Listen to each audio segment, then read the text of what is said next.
las elecciones. Octavio, Valentina. Arrancamos de esta manera entonces el programa, como decía Santiago Martínez desde Caracas, que tiene que ver con las elecciones que se dieron este fin de semana en Venezuela, precisamente luego de este fin de semana de elecciones. Por eso ya saludamos a nuestro primer invitado del día de hoy, a Antonio Ledesma, líder opositor, hombre que ha estado muy ligado al país, en la política del país en los últimos años y que ya estuvo como invitado de nosotros acá en el programa. Antonio, bienvenido de nuevo, ¿cómo estás? En pie de lucha, Octavio, un abrazo para ti, también saludos a Santiago allá en la patria entrañablemente amada y a Valentina que está contigo en el estudio. No, el gusto es de nosotros, Antonio, y lo primero que te queremos preguntar es ¿cómo viste lo del fin de semana? ¿Qué análisis haces en función de lo sucedido? Evidentemente con un discurso por el lado del Estado, pero con una resolución también o con una idea también de parte de la oposición. ¿Cómo valoras lo sucedido este fin de semana? Creo que lo que vimos este fin de semana es un capítulo más a esta historia de logros, de aciertos que ha venido alcanzando la ciudadanía venezolana. Y todo con base a estas tres columnas de acero que sostienen nuestro esfuerzo y nuestra lucha. La primera columna es un liderazgo legitimado que ha tenido una gran ascendencia en la ciudadanía venezolana porque la gente los reconoce como los conductores atinados que necesita nuestro pueblo. Me refiero a María Corina Machado, que fue ungida como líder de la resistencia el 22 de octubre del año 2023, y de Edmundo González Urrutia, quien recibió el respaldo de casi 8 millones de venezolanos en las elecciones del pasado 28 de julio.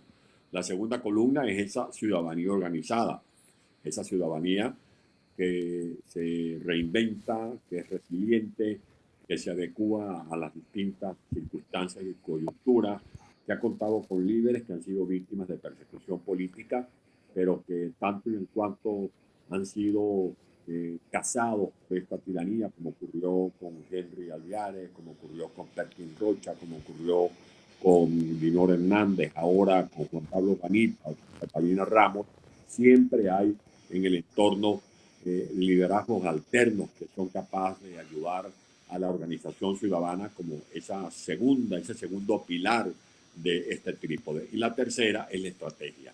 Todo lo que se viene haciendo no son saltos al vacío, no son ocurrencias, son estrategias para enfrentar a un régimen que ha convertido nuestro Estado de Derecho en un narcoestado por los vínculos descarados de Maduro con el terrorismo y con el narcotráfico, y que además de ya dejar de ser un Estado de Derecho, estamos reducidos a la vez a un Estado fallido, porque no hay instituciones que disfruten de separación de poderes o de autonomía, y un Estado forajido por todas las articulaciones que tiene la dictadura de Maduro con la red del AMPA común, la legitimación de capitales de dudosa procedencia, todos sus negociados diabólicos con el narcotráfico y con el oro ensangrentado que siguen sacando de nuestro barco minero. Sí, Antonio, yo te quería preguntar específicamente sobre la elección de este domingo y el tema de la abstención, porque bien es cierto, el gobierno dice que ellos ganaron por la abstención de la oposición y la división en la oposición, y la propia oposición que participó, esta parte que se separó de la unidad, dice que pudieron haber quizás quedado mejor si no hubiese llamado a abstención. Te quiero preguntar, el llamado a la abstención, ¿con qué debería venir acompañado a partir de ahora? Si bien hubo llamado a la abstención y María Corina dijo que 85% de los venezolanos no votaron, ¿qué podría venir ahora? ¿Qué se le dice a esos venezolanos que no fueron a votar? Bueno, es que hubo un llamado a la desobediencia civil.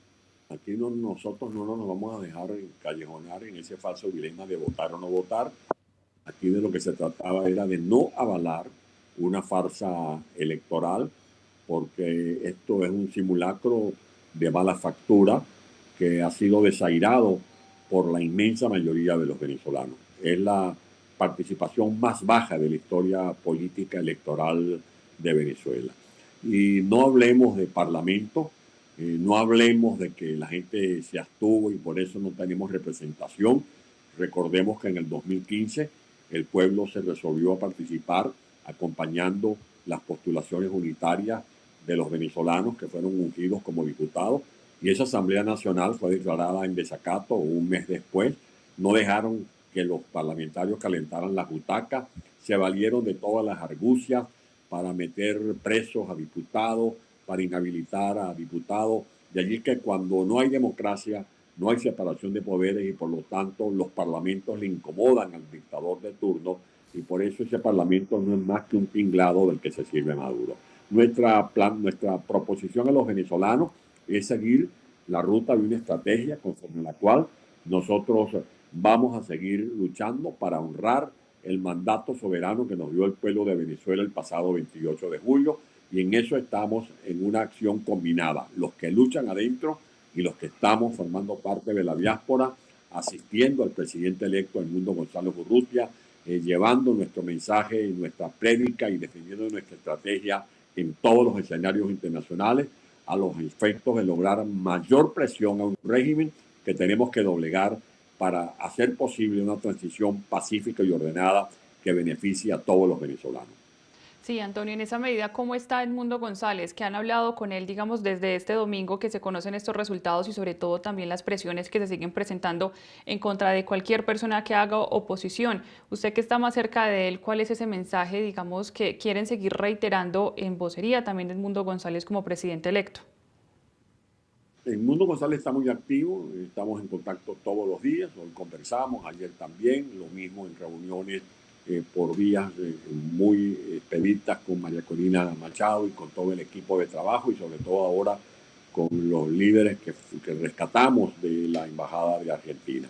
El planteamiento de Edmundo González es uno, seguir explicándole a la comunidad internacional por qué Maduro comete un terrorismo de Estado.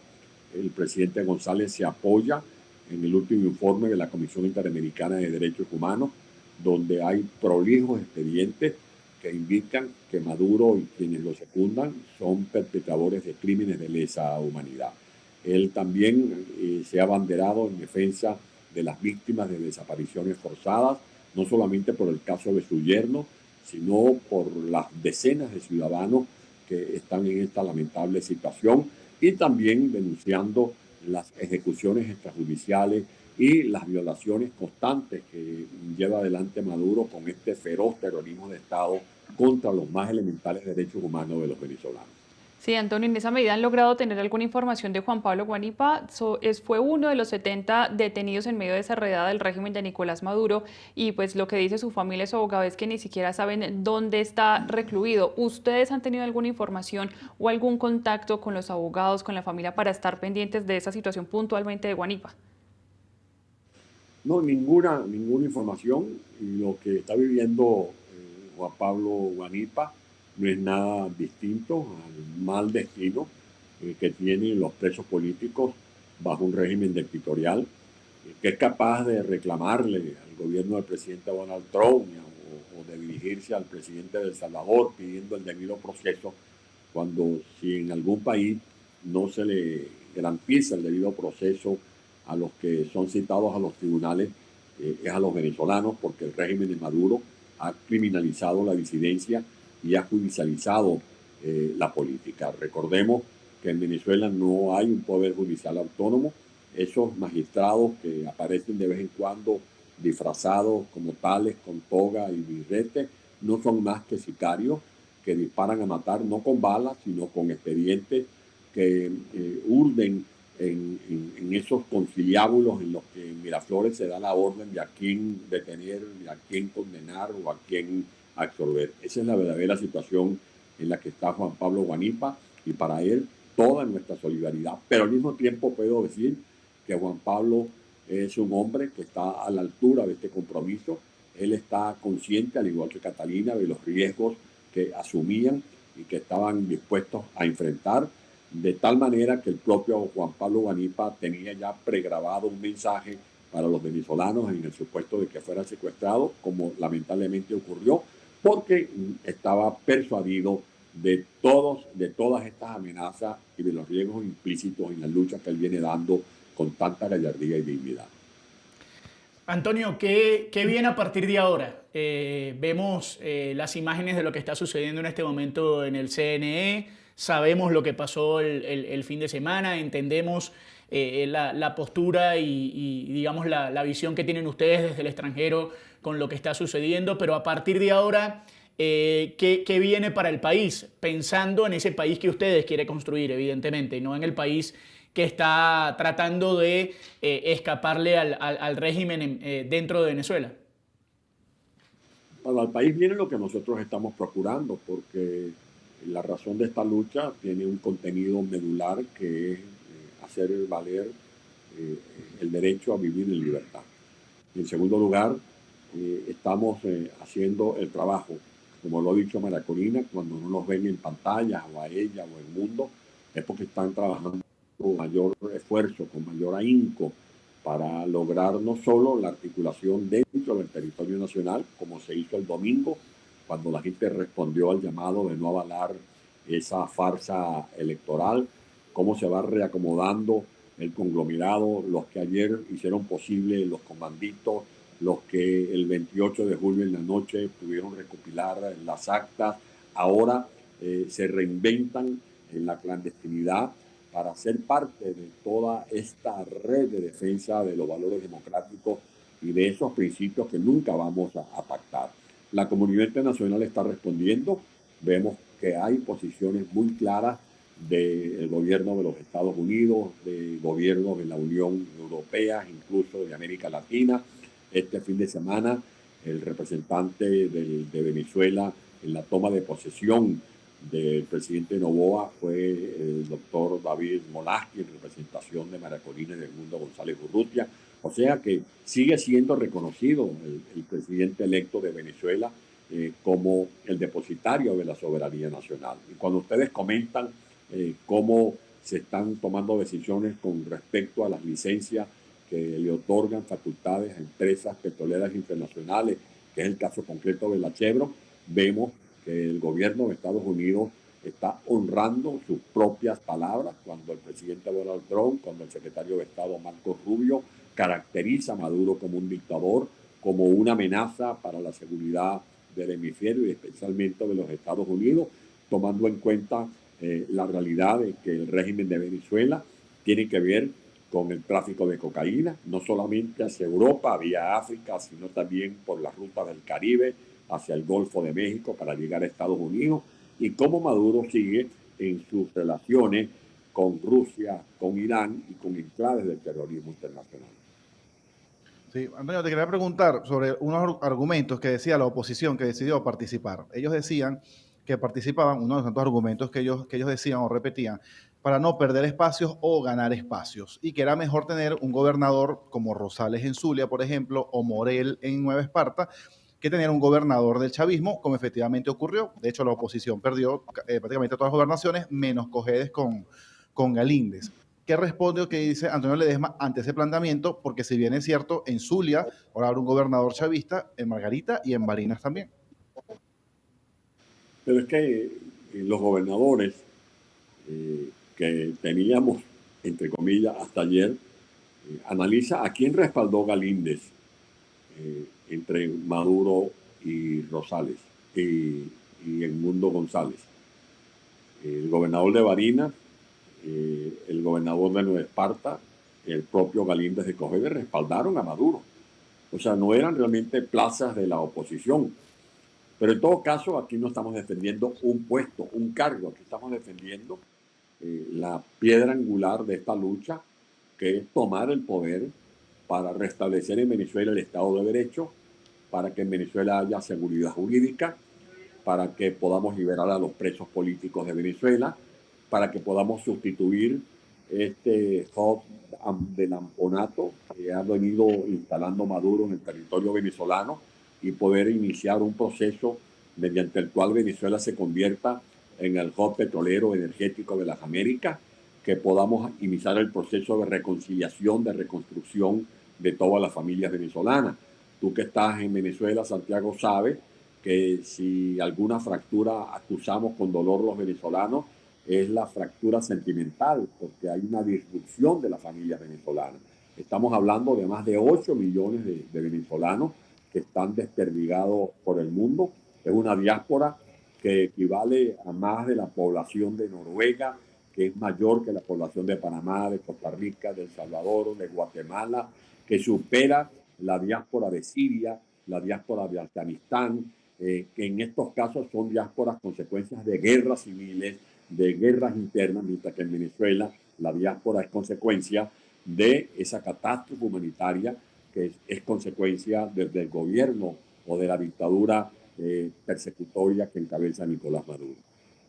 Sí, Antonio, hablando de esa proyección que se tiene, mencionabas el tema de separar las familias, se espera que esa migración se siga presentando precisamente porque las condiciones no han cambiado, no han mejorado en territorio venezolano. ¿Cómo ves hoy la relación con los países vecinos?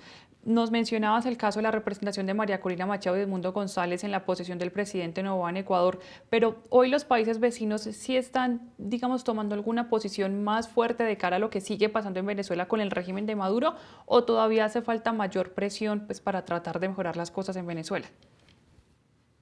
Es que yo creo que los gobernantes de los países vecinos deben optar entre defender valores, principios como los que están muy bien descritos y plasmados en la Carta Democrática aprobada para la OEA, la Organización de Estados Americanos, o defender enclaves de quienes integran clubes políticos como por ejemplo el Foro de Sao Paulo o la Alianza de Puebla. Aquí hay gente que defiende a los amigos, aun cuando se sepa que esos amigos son perpetradores de crímenes de lesa humanidad o que no ganaron elecciones, porque Maduro no gana elecciones, sino que se las roba, y Maduro no organiza comicios limpios, sino que monta farsas electorales.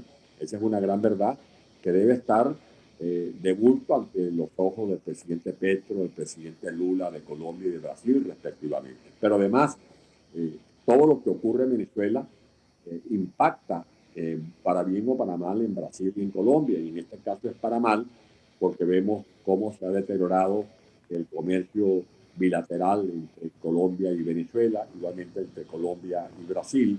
Vemos cómo la diáspora de una u otra manera irrumpe en Brasil y sobre todo en Colombia, donde ya hay casi 3 millones de venezolanos, y son venezolanos que salen despavoridos del territorio nacional, tratando de encontrar la paz, la tranquilidad, el empleo, la comida, la salud, que no se les garantiza en el territorio venezolano. Por eso es que reiteradamente nosotros, con justificada razón, invocamos por una parte la activación del concepto de responsabilidad de proteger, que es un concepto vigente en la Organización de Naciones Unidas, partiendo del hecho absolutamente cierto de que Maduro no garantiza ni la paz, ni la seguridad, ni la alimentación, ni la salud de los venezolanos. Y por otra parte, también seguimos tocando las puertas de la Corte Penal Internacional para que de una vez por todas termine de dictar las órdenes de captura contra estos personajes que están convictos y confesos, como se ha demostrado en expedientes incontrovertibles consignados en la Fiscalía de la Corte Penal Internacional como perpetradores de crímenes de lesa humanidad. Antonio, en medio de esta lucha que ustedes mantienen desde fuera del país, hoy viendo esta imagen en la que Enrique Capriles Radonsky, por ejemplo, le da la mano a Diosdado Cabello y ambos sonríen en medio de la situación que vive hoy Venezuela, ¿qué te pasa por la cabeza? Sobre todo sabiendo y todo lo que hay alrededor y todo lo que ha sucedido en las últimas horas en el país. Bueno, me imagino que cómo le caberá el pañuelo a Enrique Capriles, tratando de limpiarse la sangre que le debe haber dejado entre sus dedos el torturador de esta dictadura, porque Diosdado Cabello es el que se solaza anunciando la operación Tuntún para seguir a perseguir entre gallos y medianoche a gente inocente. Diosdado Cabello es el que dirige todos los operativos con el que fue capturado Juan Pablo Guanipa. ¿Qué estará pensando ahorita Juan Pablo Guanipa si llega a ver esas imágenes? ¿Qué estarán pensando los centenares de presos políticos que han sido víctimas de tortura? ¿Qué estarán pensando los familiares de los que han sido víctimas de ejecuciones judiciales? ¿Cuál será el sentimiento que tienen después de ver estas imágenes las madres, los padres, los hijos, los nietos de la veintena de presos políticos que han muerto en las cárceles, incluidos dirigentes o activistas del partido Primero Justicia?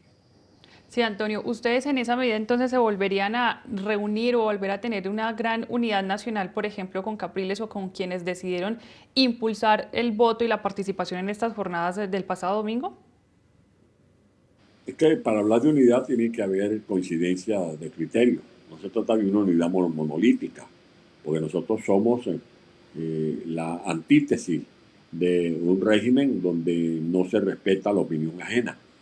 La verdadera libertad de expresión no radica en que tú puedas expresarte, decir lo que sientas, sino que la verdadera libertad de expresión es que entre grupos con visiones distintas podamos tolerarnos. Nosotros estamos dispuestos a tolerarnos, pero con quienes coincidan en cuanto a la defensa de los valores y principios. No se puede llamar unidad simplemente a un grupo que se hace una fotografía en un estrado, pero después que se apagan las luces y se apagan los focos de las cámaras, cada quien toma su camino y defiende sus intereses personales. Aquí la verdadera unidad la simbolizan el Mundo González Urrutia y Maracolina. ¿Por qué? Porque han sido designados como voceros legítimos de la inmensa mayoría de los venezolanos en consultas populares y porque hasta esta fecha no le han dado la espalda al pueblo que dicen defender, ni mucho menos han pactado sus valores y sus principios, entendiéndose con estos factores que son responsables de esta tragedia que estamos viviendo los venezolanos. Antes de la última pregunta, Antonio, que tiene Santiago Martínez desde Caracas, bueno, corrijo mi error. Enrique Capriles le da la mano a Elvis Amoroso. Fui yo el que confundí a Elvis Amoroso con Diosdado Cabello. Así que pido Es la las... misma cosa, son caimanes del mismo pozo. Exacto, pero pido yo las disculpas para que luego no haya ese inconveniente de nombres, pero en principio fui yo el que vi mal la imagen, así que lo corrijo. De todas maneras, bueno, era más o menos la misma historia, Antonio, en función a esa pregunta. Ahora sí dejo a Santiago Martínez que te haga la última pregunta desde Caracas. Sí, sí, Antonio, justamente antes de la elección vimos una noticia que sorprendió un poco, que fue la salida de los 4 opositores que estaban en la embajada de Argentina en Caracas, que lograron ir a Estados Unidos. El gobierno habla de negociación, ellos mismos dicen que lograron escapar. Una rueda de prensa en Washington este fin de semana. ¿Has podido hablar con ellos? ¿Tenías conocimiento de lo que iba a ocurrir? ¿Te enteraste luego? ¿Has podido conversar con algunos de ellos? ¿Qué te han contado? ¿Qué sabes tú de eso que ocurrió justo una semana antes de la elección? Sí, he hablado mucho con ellos, por supuesto, compartiendo este, este episodio extraordinario. Estuve escribiendo una novela que está por salir, una mezcla de realismo con ficción, que es un homenaje a estos compañeros y la dedico especialmente a la memoria de Fernando Martínez Mótola.